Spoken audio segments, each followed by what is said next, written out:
আমি মোহাম্মদ ইমরান হোসেন। আমার জন্মস্থান যশোর জেলার চৌগাছা থানার পুরাপাড়া গ্রামে। আমার প্রথম ঘটনা যে আমার বাবার সাথে ঘটা, যার শুরু 1992 সালে। আমাদের পরিবারের আয়ের মূল উৎস ছিল কৃষি। আমাদের সকল প্রকার কৃষি পণ্য উৎপাদন করা হতো এবং একটা পানের বরজও ছিল। বাবাকে মাঝে মাঝে পান বিক্রির জন্য দূর দূরান্তে যেতে হতো। কাজ শেষ করে বাসায় ফিরতে প্রায় রাত হতো।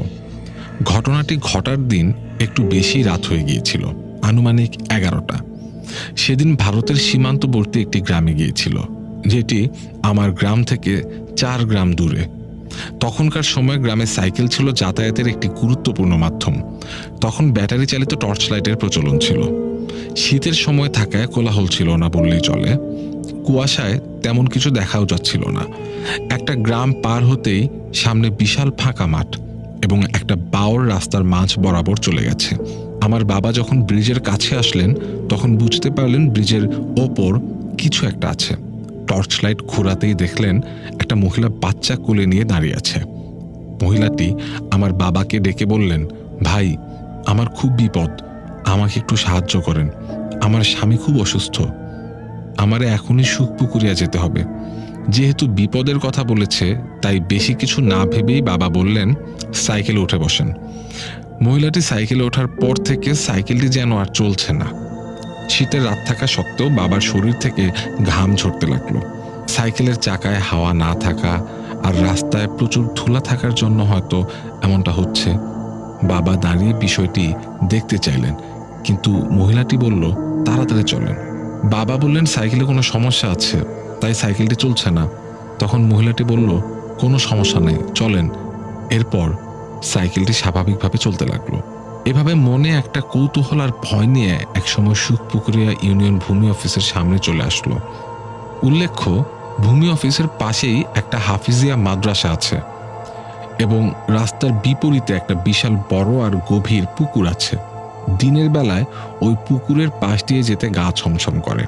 যেহেতু একটু রাত হয়ে গিয়েছিল, বাবা ভয় পাচ্ছিল, আবার একটু সাহসও হলো, সাথে একজন আছে। তাছাড়াও পাশেই একটা হাফিজিয়া মাদ্রাসা। হঠাৎ যে ঘটনাটা ঘটল তাতে বাবা অবাক হয়ে গেল। হঠাৎ বাবাকে হতভম্ব করে দিয়ে একটা ঘটনা ঘটল। বাবা শুনতে পেল পুকুরের মাঝখান থেকে কেউ করুণ সুরে তার নাম ধরে ডাকছে আর বলছে, আমাকে বাঁচাও। বাবা দেখল যে পুকুরের পানি প্রচণ্ড ঢেউ খেলছিল এবং কিনারে আছড়ে পড়ছিল এবং পুকুরের মাঝখানে কিছু একটার উপস্থিতি বুঝতে পারল। এভাবে আর্তনাদ আরও বাড়তে লাগলো। বাবা তখন কি করবে কিছুই বুঝতে পারছিল না। তখনই পেছন থেকে বিকট শব্দের হাসি তার কানে প্রবেশ করে।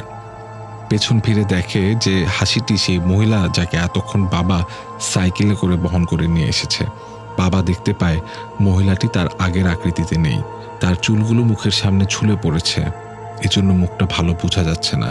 মহিলাটির শরীরে কোনো পোশাক ছিল না, কিন্তু তার শরীরে এত পরিমাণ লোম ছিল যে লোমের কারণে কিছু বোঝাও যাচ্ছিল না যে ওটা মানুষ নাকি অন্য কিছু। বাবা এটা দেখে খুবই ভয় পায় এবং চিৎকার শুরু করে। সেই চিৎকার শুনে হাফিজিয়া মাদ্রাসার ছাত্ররা এগিয়ে আসলো। মাদ্রাসার ছাত্র শিক্ষক সবাই এসে বাবাকে মাদ্রাসায় নিয়ে গেল এবং বলল, এত রাতে কোথা থেকে এসেছেন?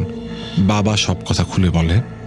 তখন সেখানকার বড় হুজুর বলল, আপনার ভাগ্য ভালো, তাই আপনি আজ বেঁচে গেছেন, আর কখনো এত রাতে বের হবেন না।